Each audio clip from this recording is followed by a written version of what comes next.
Scaladoc, the documentation tool for Scala, went through significant changes in Scala 3. The new version supports all the features the old Scaladoc did, while also providing Markdown support. In Scala 2, Scaladoc used the Wikidoc syntax, which has advanced features like templates, categories, and metadata. These are useful for organizing and structuring large volumes of documentation, but they are rarely used in code comments. On the other hand, Markdown offers a simpler, more readable syntax. In many cases, you can read raw text without any issues. Markdown is also much more popular and already used in README files and other documentation files. So it simply makes sense to use it as well in Scaladoc. We begin writing a Scaladoc command by typing a slash and 2 asterisks, then pressing enter. The Scala plugin will generate an asterisk on the new line and also the closing tag, another asterisk and a slash. However, to enable rendering, a Scaladoc command must be attached to a code command. As you can see, when the command is in an otherwise empty file, the getter icon for rendering is not displayed. Only when a Scala field, method, class, trait, object or similar is declared below it, can the command be rendered. Note that the declaration doesn't have to be directly below the command. You can put as many empty lines as you want between them. However, the most common coding style is to put the code directly on the next line or with just one empty line in between. There is also some syntax tolerance in how we can write Scaladoc. We can start the first line of text right away after the slash, 2 asterisks and a whitespace. Or we can start from a new line. The rendering will then trim the preceding whitespaces and new line characters. We can also keep the asterisks that indicate new lines aligned with the first or the second asterisk of the opening tag. However, if we do this manually, the Scala plugin will override it. The asterisk for the new line will be generated at the original place. Instead, we should go to Settings, Editor, Code Style, Scala, and click on the Scaladoc tab. Here, we can enable the second checkbox, add additional space for the leading asterisk. This won't reformat existing comments, but from now on, the new line asterisks will be aligned with the second leading asterisk instead of the first one. Now, let's go back to Settings to see some other Scaladoc code style options. In the Alignment section, we have checkboxes for whether the description of parameters, param and tparam, as well as other directives like return and throws should be aligned. And there's one more, for whether the text in ordered and unordered lists should be aligned. On the right, you see a code example, which is automatically updated to reflect whatever options we might choose. Next, we have the blank lines section. While writing Scaladoc comments, we can put empty lines wherever we want. Sometimes though, if we later decide to unify the comments style, we may want to remove some of those empty lines. Instead of doing it manually, we can choose here which lines we want to remove and then reformat our code. One more thing, note that simply setting and clearing checkboxes here won't result in immediate changes in the editor. Changes in the alignment section will only affect new content, and changes in the blank lines section won't make any difference at all. Making changes there only tells the IntelliJ formatter how we want code formatted from now on. To actually reformat existing code, we need to return to the editor and call the reformatting action. In my case, on a Mac, the shortcut is Option-Command-L. Let's now quickly go through the Markdown tags supported in IntelliJ IDEA with the Scala plugin. First, let's look at headers. We can create them using hash signs or by placing a line of equal signs under the header text. We can render them now and compare. It's also possible to make smaller headers or subheaders by using double hash signs or by underlining the header text with hyphens instead of equal signs. With hash signs, we can even go further and make subheaders. Second, we have ordered and unordered lists. We start an ordered list simply by writing an index and a dot. Usually we start with 1, but there's nothing to stop us from starting with any other non-negative number.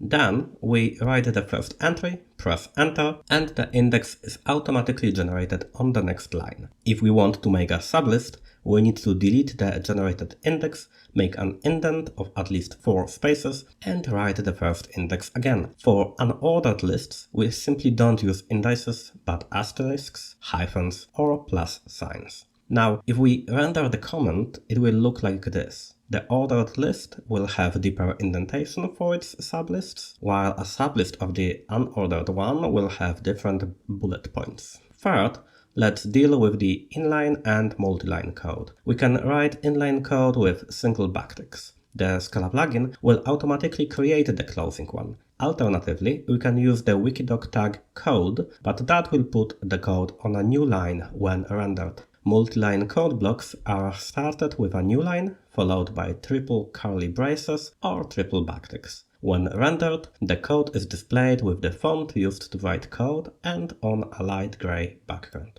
Next, we can write block quotes with the greater than sign. If we start writing multiline quotes, the Scala plugin will automatically generate signs for the next lines. And of course, we can create as many layers of inline quotes as we want by placing additional greater than signs together. Bold and italic formatting can be applied using either asterisks or underscore signs. If we type just one asterisk or one underscore sign, the Scala plugin will generate the other, closing one, and whatever we type between them will be rendered in italics. If we use two asterisks or two underscores on one side, the text in the middle will become bold. If we use 3, the text will be rendered both italic and bold. In a similar way, for strike-through text, we use double tildes. Links in Markdown are written using square brackets with the link text between them, followed by parentheses containing the actual link. Now, if we render the comment, the text will be highlighted. When we click it, the Scala plugin will open our default web browser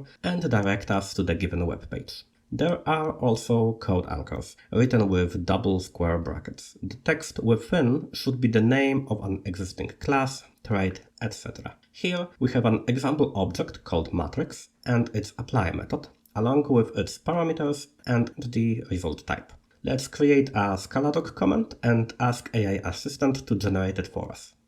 Done. Now, in the original file, we can make a code anchor for this method. After rendering, you will see the anchor highlighted as if it were a link, but when you click on it, instead of redirecting you to that element, the Scala plugin will display the documentation comment attached to it. We can also divide the comment into sections using horizontal lines. This is done by making a new line, then one more empty new line and 3 hyphens. The empty line is important because otherwise the line of hyphens would be understood as an underline of the text above and rendered as a subchapter header instead. And finally, tables. As you can see, the raw version of the table is simply an ASCII table, which, at least in the case of short and simple text, can be read without rendering. But let's modify the texts in the headers and entries so that some of them are longer than the others. Now the table is no longer easily readable in its raw form, but it still looks good rendered. What's more, there's even a way to tell the Scala plugin how we want to align the texts. For example, we can left align the texts in the left column, center those in the second column, and right align those in the last one. This is done by placing additional tags between the headers and the rest of the table. Of course, this doesn't affect the raw version, but in the rendered version of the table, the alignments work. If you want to switch back to the old Wikidog syntax, put the syntax wiki directive in the directives section at the end of the command block. This is important because the syntax directive is treated similarly to other directives like param and return and should be put together with them. If you make a mistake and put it at the top or inside the command, everything below the directive will fail to render. By the way, it is also possible to explicitly write syntax Markdown, but it's not necessary, as in Scala 3, the Markdown syntax is the default. One more thing, we can render Scaladoc comments by clicking the gutter icon to the left of the first line. However, there are 2 more ways to do it. One, if you hover the mouse pointer over the comment block, a pop-up with rendered content will appear. 2, if you hover over the name of an element that has a Scaladoc comment attached, regardless of whether it is its definition or a call to it from another place in the code, then the Scala plugin will also display a pop-up with rendered content. One final note, this material is also available as a blog post where you will find a slightly more concise version of the video script along with key points illustrated by short videos. We hope this format will better serve those who prefer reading. You will find the link in the video description. Let us know what you think. And that's all for today. Thanks for watching. If you enjoyed the video, look for more on our channel. You can like and subscribe, read our blog, or chat with the development team on our Discord server. Links to all of these resources can be found in the description. Happy developing!